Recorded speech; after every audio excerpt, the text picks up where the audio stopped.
আসসালামু আলাইকুম। তো সবাই কেমন আছেন? আশা করি সবাই ভালো আছেন। তো আমি একজন বড় ভাইকে নিয়ে বসলাম আমাদেরই রুমের।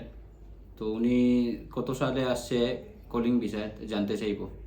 তা বড় ভাই, কত সালে আসছেন আপনি কলিং ভিসায়? 2023 সালে 2023 সালে কি ভিসায়? কনেকটেশন বিষয়। কনেকটেশন ভিসায়। তাইলে কি এটা কি আপনি কোম্পানি আন্ডারে কাজ করতেছেন নাকি কোম্পানি পাসপোর্ট আপনার হাতে দিয়ে দিয়েছে? কোম্পানি পাসপোর্ট হাতে দিয়ে দিছে, কাজ করতেছি। তা আপনি কলিং ভিসায় যে আসলেন ওইটা আসলে কতটুকু ভালো পাইছেন আর কতটুকু খারাপ পাইছেন?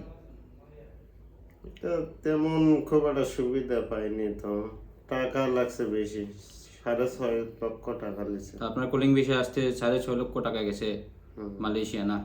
মালয়েশিয়া কলিং ভিসায় আসতে। কলিং বিষয়। তা আপনি তো আর এখন কোম্পানির আন্ডারে না না না, বাইরে কাজ করেন? বাইরে কাজ করে। কাজ করেন। তা আসলেও 2023 সালের যে ভিসাগুলা খুব মানে কেউ 4 লাখ 5 লাখ, আমি 4 লাখে শুনি নাই, তো 5 লাখ 6 লাখ টাকা দিয়েও আসছে। আর 2017-18 সালে যারা আসছে 3 লাখ 4 লাখ টাকা দিয়ে আসছে। আর এখন আসলে সবচেয়ে বেশি ভালো হয় কোনটা আপনার কাছে মনে হয়, যে কোম্পানির কাছে কাজ করলে নাকি পাসপোর্ট হাতে নিয়ে কাজ করলে, কোনটা? আমার তো মনে হয় যে কোম্পানির আন্ডারে কাজ করলে ভালো হয়।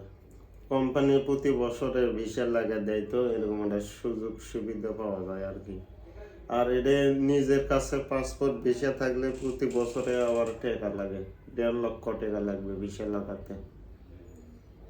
তা যারা 2026 সালে কলিং ভিসা আইব, আপনি তাদেরকে কি বলতে চান? কোম্পানির ভিসায় আসা গেলে ভালো, যদি অরিজিনাল কোম্পানি হয় তবে।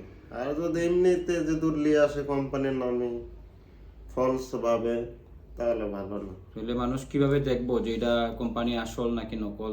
এটা বা মানে নিজস্ব লোক থাকা লাগবে, যে এরকম একটা শপিং মল কিংবা এরকম মার্কেট কিংবা দোকানের বিষয়, সার্ভিস সেক্টর বিষয় আনলে ভালো হয় আর কি।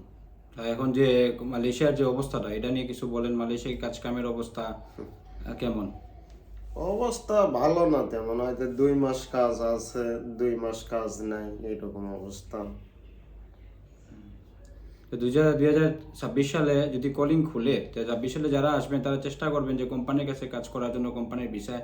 আর পাসপোর্ট হাতে নিয়ে এই জায়গায় কাজ করে সেই জায়গায় সেইটা হইব না নাকি? না না, এটা তো ফ্রি বিষয়, এভাবে হবে না। কোম্পানি সাপ্লাই বিষয়, এটা নিজে খরচা দিয়া বিষয়, পারমিট লাগান লাগে, এটা ঝামেলা খুব। প্রতি বছর বছর আবার মালয়েশিয়া পারমিট রিনিউ করতে হইলে তাহলে আবার টাকা দেওয়া লাগে এজেন্টকে। হ্যাঁ, 1.5 লক্ষ টাকা লাগবে। এটা কাকে দেওয়া লাগে? এই টাকাটা এজেন্সি দেওয়া লাগে, এজেন্সিকে যে দেওয়া লাগে। এজেন্সি লিয়ে সাপ্লাই দিছে আর কি কোম্পানির নামে। তো আচ্ছা ভাই, আপনি এখন মালয়েশিয়া কেমন আছেন? ভালো আছেন নাকি খারাপ আছেন? এখন আলহামদুলিল্লাহ এখন আছি আর কি কোনরকম। তো কত টাকা নিজের ক্যাশ আর কত টাকা আপনার লোন? মানে ব্যাংক থেকে কত টাকা লোন নিয়েছেন? লোন তো লিছি 3 লক্ষ টাকা। 3 লক্ষ না? আর নিজের? নিজের হলো 3 লক্ষ।